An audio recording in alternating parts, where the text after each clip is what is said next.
What's up everybody and welcome back to the channel. In this video I will be showing you how to play Catizen on Telegram. For that the process is very simple. All you have to do is to open up the Telegram application. If you don't have the Telegram application yet, you don't have to worry about anything. Just go to the Play Store and search Telegram, and once you do it you will see Telegram on the top.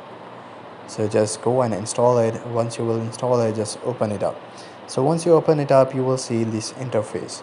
So once you are in this interface, go to the top right section where the search icon is, and in the search icon all you have to do is to type Catizen. So once you do it, you will see the Catizen application with 20 million monthly users, approximately 21 million monthly users. Just tap on it, and here you will see on the bottom left corner there's an option to play the game. Just tap play and wait for a few seconds until the application totally boots up.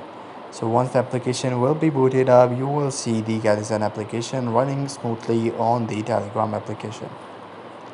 So this is how you can play Catizen on the Telegram. I hope you find this video helpful. If you do, please consider subscribing to the channel. Take care. Bye bye.